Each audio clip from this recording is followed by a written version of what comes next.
Hey class, welcome to Module 3. Go through this, try to make it quick as possible, but I want to make sure you kind of understand what needs to be done. So here's the assignments due this week with Chapter 9 and 14 in the Wayland textbook. Don't forget the discussion points. I mean, it's 18 points. Even if if you're struggling in other areas of the course, then those are easy points. Make sure you get them. You just have to make sure you cover my criteria, which is answering the question completely in your own words and doing a good job, and then responding to other students with substantive posts. And if you can do that, you can earn those points every week. We'll go over the Excel case in a second. The Cengage Now, I'll jump down to that one. That's due by the end of the week, Sunday. I'll let you guys work on that on your own, but just try to stay on top of this. Don't let that get behind, too far gone. Let's look at the quiz, Chapter 9 and 14. When I go in the textbook, I like to use Vital Source because I think it's easy to jump around. Here you go. You can just go to Chapter 9, hit the multiple choice quiz for 9 and 14. And when you look at it, all I want you to do is just answer the question A, B, C, or D. So just put the question number M9-1. Even tells you the learning objective, which is basically where to find it in the textbook, A, B, C, or D. You should have the same questions as they're showing up here, and just answer each of these questions, A, B, C, or D. This is for Chapter 9. Let's look at Chapter 14. So if we go to Chapter 14, go to the multiple choice area, and here's the questions that we're looking at. Again, just hit 14-1, M14-1, A, B, C, D. Just, you don't have to write the questions out or do any explanation. I know you've got a lot of other work to do.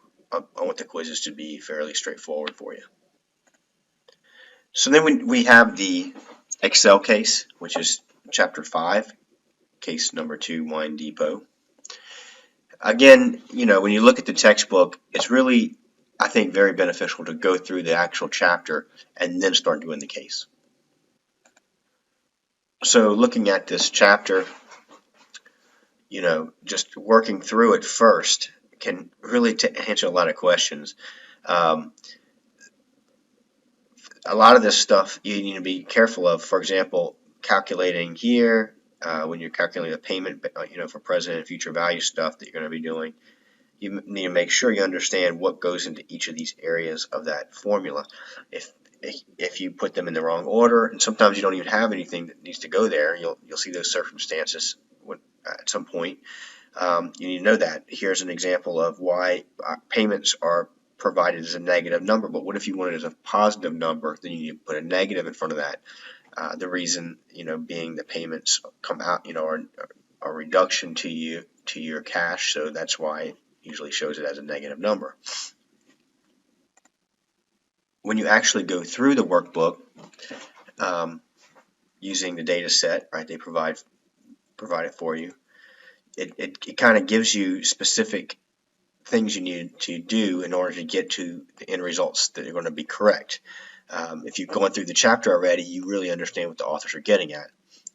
There's a couple of things here, goal seek, that need to be used,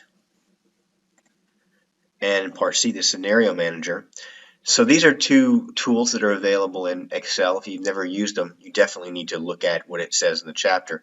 If you ever run into problems using something like goal seek or scenario manager, there's some really great videos out there that you can go and review in addition to the textbook that can help you if you're running into trouble. One of the main things that people have trouble with when they do this is with naming. So looking at a blank spreadsheet here, we have the what if analysis, which is where we have goal seek and scenario manager. And if you're not getting what you expect, one of the reasons could be, or if things aren't working out for you the way you expect, could be because you're not using naming correctly. Now I'm going to put a couple of other Excel videos that I've made up for you to look at too. But when you go into formulas, you'll notice that there's a name. The naming is here, so you want to understand how to name things. If you don't do the naming correct, then you're going to have trouble, with Scenario Manager, because it's just not going to provide the results that you were expecting. It's going to give you a weird looking result. I'm going to have another video for that, so I'm not going to go into details here. So watch those other Excel videos that have been provided for you, and let's see. Let's finalize. So the last thing I'll talk about is just what you need to present to me. What I'm looking for is the final Excel spreadsheet. Now, there's going to be different worksheets that are associated with the workbook that you've created.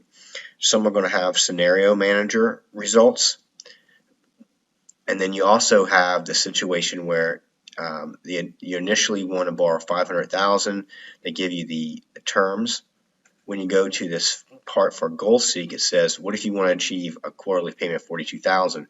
Well, for your results that you got in the earlier parts of this problem, you need to have, in other words, you need to have this stuff saved on one worksheet, and then go ahead and save the goal seek in another. So what I mean by that, well, this is another case. This is Rosie's Roses. So this is not your homework. But in the first part of the bond, you had to do your calculations based on the rates and information you were given. And then you were asked to then find a payment of, let's see, it says to use Excel's goal seek to figure out the market rate necessary to get bond proceeds of 110. So looking at using goal seek, right, we figured out what the rate was to get to $110,000. The point that I'm making here is, first we had the first bond calculations that you needed to do the earlier parts A, B, and C, and then you had your goal seek, which with the new market rate. Here the market rate was part of the initial part A. Then we had the goal seek to get to the market rate you needed. And then here's the scenario. This is what the scenario managers look like when you run those correctly. By using names, we have the results here, rather than if you didn't have names, you would get cell locations, which wouldn't make any sense for this report. Anyhow, I hope that's kind of provided you with what kind of help you understand what you need to submit. You need to provide a different worksheet for each part of the problem that needs to be presented to me. You don't have to print anything out or just show me a formula view. You don't have to do any of that stuff. I just want to see this. And I've got it in red, but you would have it in black. And hope that kind of clears things up for you.